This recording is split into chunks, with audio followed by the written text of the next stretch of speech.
To Suduthanni. இன்னைக்கு நம்ம வீடியோவில் ஒரு 90s கிட்ஸ் ரெசிபியான ஹல்கோவா தான் எப்படி பண்ணுறதுன்னு பார்க்க போகிறோம். இது சின்ன வயசில் பெட்டிக்கடை பால்கோவான்னு சொல்லுவாங்க. ₹1 50 பைசாக்கெலாம் கிடைக்கும். நம்ம நிறைய பேர் சாப்பிட்ருப்போம். இதை வெறும் 3 பொருட்களை வச்சே நம்ம பண்ணிடலாம். இதோட இன்க்ரீடியன்ஸை நான் டிஸ்கிரிப்ஷன் பாக்ஸில் கொடுக்குறேன். இப்போ வாங்க சேர்ந்து சமைக்கலாம். இதுக்கு ஒரு மிக்சியில் 1 கப் பொட்டுக்கடலை சேர்த்துக்கோங்க. இது கூடவே 1 கப் சர்க்கரை சேர்த்துக்கோங்க. இது கூட 1 சிட்டிகை ஏலக்காய் தூள் சேர்த்துக்கலாம். இது நல்லா அரைச்சிடுங்க. இதை மைதாலையும் சில பேர் பண்ணுவாங்க. ஆனால் பொட்டுக்கடலையில் பண்ணால் டேஸ்ட் இன்னும் கொஞ்சம் பர்ஃபெக்டாக கிடைக்குது. இது இருக்கட்டும். அடுத்து ஒரு கடாயில் 1/2 கப் நெய் சேர்த்துக்கோங்க. நெய் கொஞ்சம் கூட சேர்த்திங்கன்னா ஹல்கோவா கொஞ்சம் சாஃப்டாக வரும்.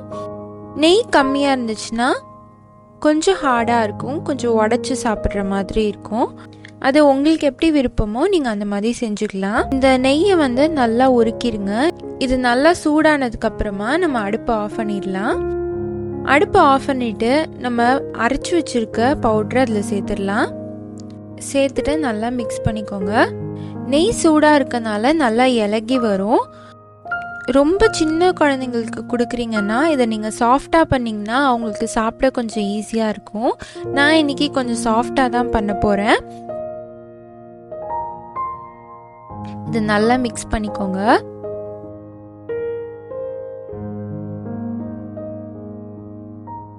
நெய் கொஞ்சம் கம்மியாக சேர்த்திங்கன்னா இந்த அளவுக்கு இலகி வராது.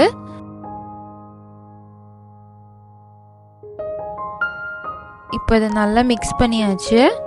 இதை ஒரு 2 நிமிஷம் ஆற வச்சுட்டு நம்ம ஏதாவது ஒரு மோல்டில் இதை சேர்த்துடலாம்.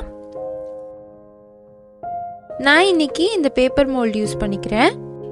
என்னோடது ரொம்ப சில்கியாக இருக்கனால நான் சும்மா ஊற்றினாலே போதும். உங்களது ட்ரையாக இருந்துச்சுன்னா நீங்கள் நல்லா அமுத்தி விட்டு அதை செட் பண்ணிக்கோங்க.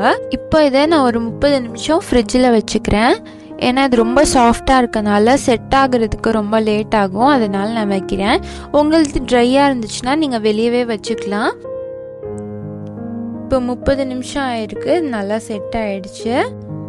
இதை நம்ம கட் பண்ணிக்கலாம். நம்மளோட ஹல்கோவா சூப்பராக ரெடி ஆயிடுச்சு.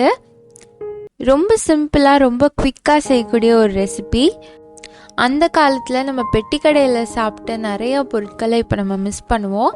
அதை இனிமேல் நம்ம வீட்டிலேயே செஞ்சு சாப்பிட்டுடலாம். நீங்களும் இந்த ரெசிபியை கண்டிப்பாக ட்ரை பண்ணி பார்த்துட்டு எப்படி இருந்துச்சுன்னு கமெண்ட் பண்ணுங்கள். இந்த வீடியோ உங்களுக்கு பிடிச்சிருந்தா லைக் பண்ணுங்கள். சுடுதண்ணி சேனலை சப்ஸ்கிரைப் பண்ணுங்கள். தேங்க்யூ.